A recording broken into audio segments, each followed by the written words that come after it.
Nous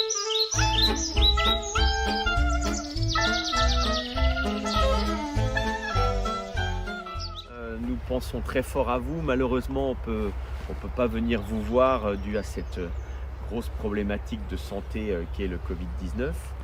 Mais notre cœur est vers vous et bien entendu, on profite de ces grands moments de beau temps pour vous expliquer et vous dire ce qui se passe actuellement dans les vignes. Donc on a fini la taille depuis maintenant pratiquement 3 semaines. Nos branches sont couchées et comme vous le voyez derrière moi, il y a différentes bougies puisque on a été impacté par le gel la semaine dernière. Mais comme vous pouvez voir le vignoble, aucun dégât, la lutte a été féroce et on a pu s'en sortir sans aucun problème. Tous les travaux de labour sont en cours actuellement et on va bientôt partir sur les travaux d'été qui se dérouleront dans les semaines qui arrivent. Avec pour commencer d'ici une dizaine de jours ce qu'on appelle nous l'ébourgeonnage, c'est-à-dire l'élimination sur un cep, comme vous voyez ici, des plantes et des pousses superflues et déjà la préparation de la taille de l'année prochaine. Élimination de ces pousses pour éviter qu'on ait trop de raisins sur le cep et ainsi obtenir le meilleur niveau de qualité. Les opérations qui vont se dérouler dans un futur très proche, c'est le palissage, bien entendu les traitements, les labours, le travail du sol. On vient de commencer les traitements biodynamiques à partir d'hier, où on est en train d'épandre une solution de prêle sur les sols pour éviter que les champignons se développent trop rapidement, notamment le mildiou, en agissant directement sur les œufs du mildiou.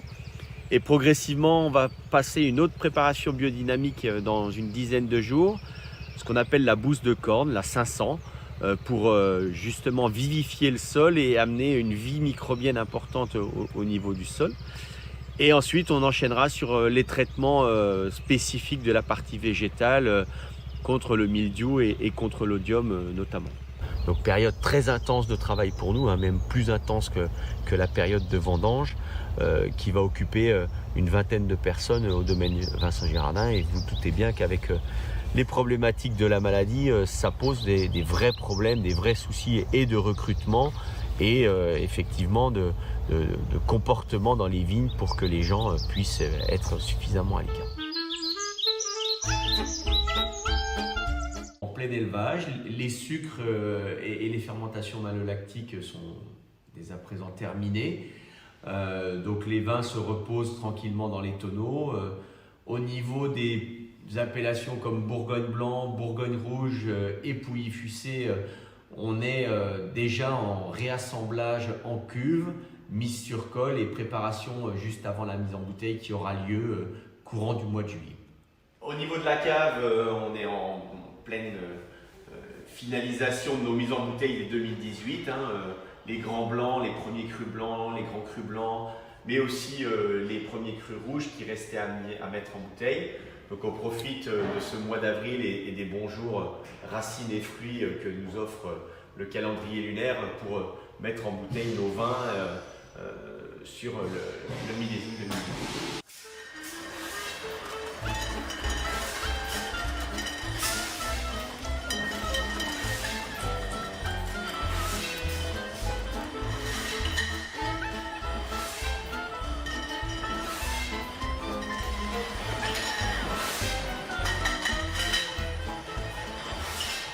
Je tenais tous à vous remercier pour cette attention.